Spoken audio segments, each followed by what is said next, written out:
Politicos ప్రేక్షకులకు మహాశివరాత్రి శుభాకాంక్షలు. మహాశివరాత్రి హిందూ సాంప్రదాయంలో అత్యంత పవిత్రమైన పర్వదినం. మహా అంటే గొప్పది అని అర్థం, శివరాత్రి అంటే శివుడి యొక్క రాత్రి అని అర్థం. ప్రతి సంవత్సరం మాఘమాసం కృష్ణపక్ష చతుర్దశి రోజున ఈ పర్వదినాన భక్తి శ్రద్ధలతో జరుపుకుంటారు.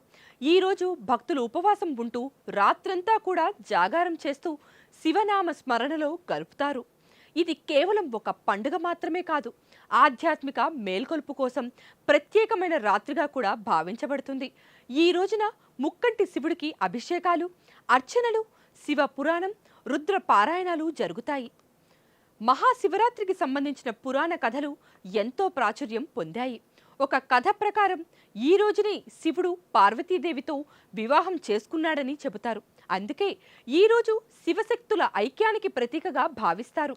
మరో కథ ప్రకారం చూసుకున్నట్టయితే విష్ణు మరియు బ్రహ్మ మధ్య శ్రేష్ఠత్వంపై వివాదం తలెత్తినప్పుడు శివుడు అనంత జ్యోతి స్తంభంలా ప్రత్యక్షమయ్యాడని చెబుతారు. ఈ లింగోద్భవ రూపం ఆవిర్భవించిన రాత్రే మహాశివరాత్రి అని విశ్వసిస్తారు. అలాగే సముద్ర మథనం సమయంలో వచ్చిన విషాన్ని శివుడు లోకక్షేమం కోసం తాగి తన కంఠంలో నిలుపుకున్నాడు. అందువల్ల ఆయన నీలకంఠుడు అయ్యాడు. ఈ త్యాగస్ఫూర్తిని స్మరించుకునే రోజుగా కూడా మహాశివరాత్రి పరిగణింపబడుతుంది. మహాశివరాత్రి ఆచారాలలో ఉపవాసం, జాగారం, అభిషేకం ఎంతో ముఖ్యమైనవి. భక్తులు పాలు, నీరు, తేనె మరియు బిల్వ దళాలతో శివలింగానికి అభిషేకం చేస్తారు. రాత్రంతా ఓం నమఃశివాయ అనే మంత్రాన్ని జపిస్తూ ధ్యానంలో గడుపుతారు. జాగారం చేయడం ద్వారా మనస్సు ఏకాగ్రత పెరుగుతుందని, ఆధ్యాత్మిక చైతన్యం కలుగుతుందని నమ్మకం. ఉపవాసం ద్వారా శరీర శుద్ధి మరియు మనసుకు ఎంతో ప్రశాంతత లభిస్తాయని భావిస్తారు. ఈ పండుగ వెనుక ఒక శాస్త్రీయ కారణం కూడా ఉంది. ఖగోళ శాస్త్రపరంగా చూస్తే ఈ రోజున చంద్రుని స్థితి భూమిపై సూక్ష్మ ప్రభావాన్ని చూపుతుందని యోగశాస్త్రం చెబుతుంది.